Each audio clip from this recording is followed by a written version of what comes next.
నమస్తే. Welcome to big Telugu TV. ప్రస్తుతం మనతో పాటు ఉన్నారు అనలిస్ట్ రాహుల్ అయ్యర్ గారు. నమస్తే అండి. నమస్తే అండి. పండగ పూట విష్ణు చేసిన పనికి చాలా మంది ప్రశంసలు గుప్పిస్తున్నారు. అవును. అనాథ పిల్లల దగ్గరికి వెళ్లారు. ఒక 120 మంది పిల్లలకి తాను చేయగలిగింది చేసొచ్చారు. ఏం చెప్తారు? యాక్చువల్‌గా మంచు ఫ్యామిలీ అంటే డిసిప్లైన్‌కి మారు పేరు. హ్మ్. కొంతమంది చాలా సామెత ఉందండి. కుడి చేత్తో చేసిన సాయం ఎడమ చేతికి కూడా తెలియకూడదు అని చెప్పి. హ్మ్. ఓకే. సో, హ్మ్. అలాంటిది మంచు విష్ణు ఎప్పుడూ ముందుంటారు సాయం చేయడంలో. ఎప్పటికైనా సరే. మంచు లక్ష్మి గారు టాక్ షో చేశారు. 'లక్ష్మి' టాక్ షో విత్ అవును. లక్ష్మి అని. 'మేము సైతం' అనే ప్రోగ్రామ్ చేశారు. ఆ 'మేము సైతం' అనే ప్రోగ్రామ్‌లో ఎంతమంది ఆర్టిస్ట్‌లొచ్చి బయట ఎంతో కొంత వాళ్ళకి చేతగా వచ్చిన పని సలూన్‌లో పనిజేయడము, కూరగాయలు అమ్మడము, దోసలేయడము, లేకపోతే ఇంకేదైనా చేయడము, ఇలాంటివన్నీ చేసి డబ్బులు తీసుకొచ్చి వాళ్ళకిస్తే అవందరూ చాలామంది ఏదో పేరు కోసం ఇలా చేశారు, ఇలా చేశారని కాదు. అవతల వాళ్ళకి ఇన్‌స్పిరేషన్ ఇవ్వడం కోసం. కానీ ఆ టైంలో మేము సైతం ఆ ప్రోగ్రామ్‌కి మంచి పేరే వచ్చింది. చాలా మంది బయటకొచ్చిన తర్వాత హ్మ్. ఆ ప్రోగ్రామ్ ద్వారా మేము ఇలాగా ఎంతో కొంత కాస్త మాకు సాయం దొరికింది అది అని ఎప్పుడు చెప్పుకున్నారు. తెలిసింది? బయటకొచ్చి వీళ్ళు చెప్పారు. సుమ గారొచ్చారా ఒక ప్రోగ్రామ్‌కి? ఆ అవును. ప్రోగ్రామ్ సుమ వచ్చి చేశారా? అవును. సుమ గారు ఎప్పటినుంచో మాకు చేస్తున్నారండి. ఎల్బీ నగర్‌లో ఒక అనాథ ఆశ్రయాలము, వృద్ధాశ్రమము తీసుకొని సుమ గారు చేశారు. హ్మ్. మంచులక్ష్మి ప్రోగ్రామ్‌కొచ్చి. కానీ జనాలు ఏమనుకుంటారంటే ఇదేదో రియాలిటీ షోలా చేస్తుంది. ఎందుకంటే ఆ ఫ్యామిలీకి ఒక నెగటివిటీ క్రియేట్ చేసేసారు. కానీ లేదు. వాళ్ళు చేసినంత సేవ ఎవ్వరు చేయరండి. బాబా భక్తుడాయన. బాబాకి గుడి కట్టించారు. 1000 మందికి అన్నదానం చేస్తారు. ప్రతి వేల మందికి అన్నదానాలు చేస్తారు ప్రతి గురువారం. అన్నిటికన్నా విద్యాదానం. అవును. యూనివర్సిటీలో నార్మల్ ఫీజెస్ ఉంటాయట కదా! నార్మల్ ఫీజెస్, డబ్బు తక్కువైన వాళ్ళకి, డబ్బు లేని వాళ్ళకి మెరిట్ ఉంటే ఫ్రీ ఎడ్యుకేషన్ ప్రొవైడ్ చేయడము. హ్మ్. ఎడ్యుకేషన్ సిస్టమ్‌ని ఎంత బాగా అవపోసన పట్టిన విష్ణువర్ధన్ బాబు ఇక్కడ హైదరాబాద్‌లో స్కూల్స్ తెరిచారు. He was into completely education. His wife brings up from high quality education from America. You know ఎందుకంటే భార్య సహకారం లేకపోతే భర్త ఏం చేయగలడండి? అవును. కదా! ఆమె ఎంత సపోర్ట్ చేస్తుంటేనే ఆయన. ప్లస్ తండ్రి మాట జవదాటని కొడుకు. హ్మ్. ఈ మధ్య వివాదంలో కూడా నాన్న వదిలేయండి. మనకు చాలా పనులున్నాయి ఈ గొడవల కన్నా గూడా. మనల్ని నమ్ముకొని బతికే కుటుంబాలున్నాయి. మనల్ని నమ్ముకొని 4 వేలు లోపలికెళ్ళే కుటుంబాలున్నాయి. అని నమ్మే వ్యక్తుల్లో ఆ ఫ్యామిలీలో ముందు మంచు విష్ణు ఉంటారు. ఒక్క మాట తమ్ముడేగా నోరు జారాడా? అవును. నేను కొన్ని విషయాలు మాట్లాడను అన్నారు. మాట్లాడలేదు. మాట్లాడలా. ఎంత అడిగినా సరే ఈ టాపిక్ గురించి నేను అవసరం మాట్లాడను. లేదు. దీనికి మించి నాకు నా సినిమా గురించి మాట్లాడండి నేను మాట్లాడతాను. నా పిల్లల గురించి మాట్లాడండి నేను మాట్లాడతాను. ఒక family man. Complete family man. అలాంటి ఆయన ఇది ఇప్పుడు వెలుగులోకొచ్చిందండి. ఎందుకంటే ఆయనంతట ఆయనే బయటకొచ్చి చెప్పారు. హ్మ్. అందరూ అంటున్నారు చేసిన సాయం నువ్వు బయటకొచ్చి చెప్తున్నావు పబ్లిసిటీ స్టంటా అని. కాదు. 120 మంది పిల్లలని దత్తత తీసుకొని, అది వాళ్ళు ఎప్పటినుంచో వాళ్ళ ఫ్యామిలీ ఆనవాయితీ ప్రకారము ప్రతి సంక్రాంతి పండక్కి వాళ్ళు అక్కడుండే అనాథ శరణాలయాలు, వృద్ధాశ్రమాలు తిరిగి వాళ్ళకేమైనా వసతులున్నాయా? వాళ్ళకేమైనా వర్షాకాలంలో నీడ్స్ గోడల్లో ఉన్నాయా? నుంచి ఏమైనా నీళ్లొస్తున్నాయా? లేకపోతే బియ్యం అయిపోయిందా?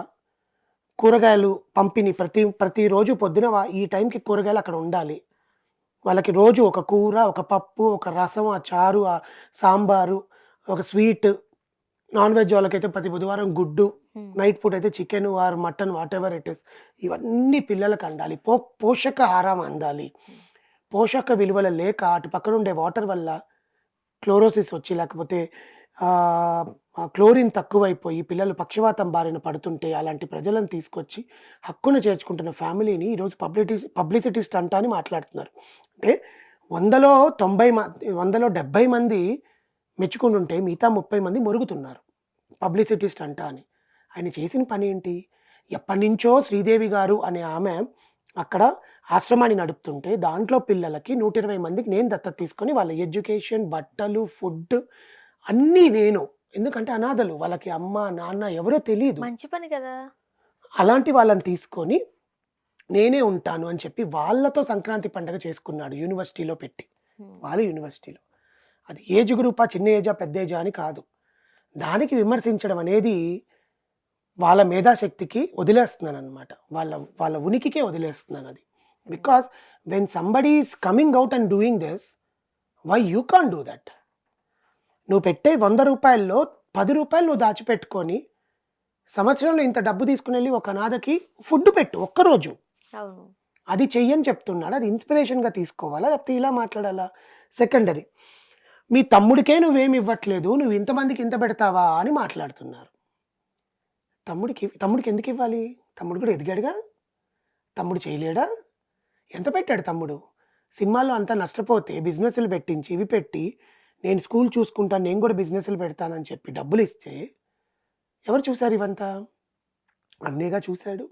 సరే, వాళ్ళతో ఏమైనా వచ్చి బయట ప్రొడ్యూసర్లు సినిమాలు తీస్తున్నారా? లేదుగా. వాళ్ళు సంపాదించుకున్న డబ్బుతో వాళ్ళకుండే ఆస్తులన్నీ పెట్టుకొని సినిమాలు తీస్తున్నారు. ఇప్పుడు కన్నప్ప ఈజ్ ఓన్ ప్రొడ్యూసర్. అవును. ఎంత కష్టపడితే డబ్బు వస్తుందండి, రూపాయి. మా అన్న అలా చేశాడు, ఏదో పబ్లిసిటీ లాగా నేను కూడా చేస్తాను. ఇదా మాట్లాడే మాటలు? ఇలాంటివి మాట్లాడితే సమాజంలో మానవత్వానికి అర్థం లేదు. అలాంటి మానవత్వానికి మరో రూపంగా నిలిచిన మంచు విష్ణుని మనం అభినందించాలి, కానీ ఇలాంటివి చేయకూడదు. యాక్చువల్గా సెలబ్రిటీస్ ఇలా చేస్తూ ఉంటే మరికొంతమంది దాన్ని ఇన్స్పిరేషన్గా తీసుకుంటారు. ఆబ్వియస్గా. కానీ ఈ మధ్య ఏమైపోయిందంటే ఈ మీమ్స్, ఈ సోషల్ మీడియాలో వస్తున్న అడ్వాంటేజ్ల వల్ల అవన్నీ పెట్టేసి వీడు పెద్ద గొప్పగా చేస్తాడు రా, వాడికి ఒక డబ్బుంది నెగిటివిటీ స్ప్రెడ్ స్ప్రెడ్ చేస్తున్నారు. అది ఎందుకు? అది నువ్వు పెట్టిన మీమ్ పెట్టిన వాడే, లేకపోతే అలాంటి నెగిటివిటీ స్ప్రెడ్ చేసిన వాడికి రోడ్డు మీద యాక్సిడెంట్ అయితే కాలు పడిపోతుంది. మొన్నండి సాయిధరం తేజ్, అంతెందుకండి, ఒక 4 ఏళ్ల క్రితమో 5 ఏళ్ల క్రితమో సాయిధరం తేజ్ గారికి ఒక యాక్సిడెంట్ అయింది. రోడ్డు మీద ఎవరు కాపాడాడు? ఎవరు కాపాడారు? అవును. ఎవరో రోడ్డు మీద వెళ్ళిన ఒక Zomato or Swiggy delivery boy వచ్చి తీసుకుని వెళ్ళి హాస్పిటల్లో చేర్చారు. అదే. మరి నువ్వు పెట్టినోడికి నువ్వు రోడ్డు మీద వెళ్ళి, లేకపోతే నీకే కష్టం వచ్చింది, ఎవరు ఆదుకుంటారు నిన్ను? నిన్ను నమ్ముకున్న హీరో నిన్ను ఆదుకోకపోతే అవతల మీద దుమ్మెత్తి పోస్తావా? లేదు కదా. It is not correct. That doesn't mean that all will come and help you. నువ్వు చేసిన మంచి నీకు మంచి చేస్తుంది. నువ్వు మంచి చేయకుండా పగోడు పరాయి వాళ్ళ మీద నువ్వు మాటలు విసిరేస్తూ ఏదో నోరుంది కదా, పేపర్ ఉంది కదా, పెన్ ఉంది కదా అని రాసేస్తే నీకు మంచి ఎలా వస్తుంది? అతను మంచి చేశాడు. 120 మంది పిల్లల్ని దత్తత తీసుకొని పండగ సందర్భంగా నేను ఇది మంచి పని చేస్తున్నాను, నాకు ఇది తృప్తినిస్తుంది, నేను 4,000 లోపలికి వెళ్తున్నాయి, ఆ పిల్లలకు కూడా 4,000 లోపలికి వెళ్ళాలి, కడుపు నిండా పౌష్టికాహారం కావాలి, చదువుకునే వాళ్ళకి టాలెంట్ ఉంటుంది, వాళ్ళు ఎవరు కడుపును పుట్టారు, ఎలా పుట్టారు, ఏ జీన్స్తో పుట్టారు, ఎంత టాలెంట్ ఉండి పుట్టారు, ప్రతి ఒక్క మనిషిలో ఒక టాలెంట్ ఉంటుంది. అనాథల్లో టాలెంట్ని వెలికి తీసే పని ఆయన చేస్తున్నారు. అలాంటప్పుడు మీరెందుకు దాన్ని అపోజ్ చేస్తున్నారు? ఎందుకు దాన్ని పబ్లిసిటీ స్టంట్ అంటున్నారు? దిస్ ఈజ్ నాట్ కరెక్ట్ అండి. సో నేను చెప్పొచ్చేది ఏంటంటే, మంచి చేసే వాళ్ళని నువ్వు పొగడకపోయినా పర్లా, వేలెత్తి మాత్రం చూపించద్దు అంటున్నాను అనమాట. కానీ ఏంటో ఇంతకు ముందు వరకు విష్ణు కాస్త రూడ్గా ఉంటాడు, కాస్త కోపంగా ఉంటాడు అని అనుకునేవారు. కానీ ఈ మధ్య కాలంలో విష్ణు ఆ సైలెన్స్ కావచ్చు, లేకపోతే చేసే ఈ మంచి పనుల వల్ల రోజు రోజుకి తన గ్రాఫ్ అయితే పెంచుకుంటున్నారు. ప్రతి మనిషిలో ఒక మార్పు ఉంటుంది. ఆ మార్పు ఆయన తెచ్చుకున్నాడు మారేరా లేకపోతే? ఆబ్వియస్గా. ఎందుకంటే ఒక ఇంటికి పెద్ద, ఇప్పుడు తండ్రి ఒక స్టేజ్కి వచ్చేసారు, ఆయన మాట జవదాటరు అనుకోని, కానీ ఆయన తర్వాత కొడుకు ఎవరు? ఆ సామ్రాజ్యాన్ని నిలబెట్టాల్సింది ఎవరు? నువ్వు ఇలాంటి పనులు చేస్తుంటే నువ్వు నిలబెడతావా, మీ అన్న నిలబెడతాడా? ఆ బాధ్యతను అయితే తన భుజాల మీద వేసుకున్నాడు. దానికి అప్పుడు సెటిల్ రావాలి కదా. మైండ్ రిజర్వ్డ్గా ఉండాలి, మైండ్ పీస్ఫుల్గా ఉండాలి. మనం డెసిషన్ మేకింగ్ అప్పుడు అడ్డదిడ్డంగా డెసిషన్స్ తీసుకోకూడదు. ఎందుకంటే నువ్వు ఒక ఎడ్యుకేషన్ సిస్టమ్ని నడుపుతున్నావు, కొన్ని వేల మందికి నువ్వు ఉద్యోగాలు ఇచ్చావు, వేల మంది నీ కింద పనిచేస్తున్నారు, లెక్కలు చూడాలి, గవర్నమెంట్కి ట్యాక్సులు కట్టాలి, ఇంట్లో పిల్లల బాధ్యతలు చూడాలి, తండ్రిని చూడాలి, తల్లిని చూడాలి. మీ అక్క ముంబైకి వెళ్ళి ఒక బిజినెస్ పెట్టుకొని ఆమంతటా ఆమె ఎదుగుతుంది, నీకు 4 పిల్లలు ఉన్నారు, సినిమాలు తీయాలి, తండ్రి ఆరోగ్యం ఏమైనా ఉండాలి, తమ్ముడు మళ్ళీ ఆకతాయిగా తిరుగుతున్నాడా, లేకపోతే తమ్ముడు జీవితం ఏమైంది అన్ని పట్టించుకోవాలనుకున్నప్పుడు అవన్నీ పీస్ఫుల్గా కావాలి. కాబట్టి హీ మెయింటైనింగ్ హిమ్సెల్ఫ్. ఇవన్నీ పక్కన పెడితే మా అసోసియేషన్ ప్రెసిడెంట్, సినిమా ఇండస్ట్రీకి అదొక పెద్ద బాధ్యత.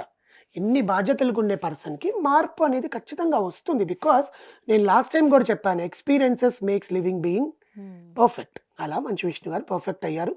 సో లెట్స్ సీ అండి how many things will come in to the picture. Thank you so much. Thank you.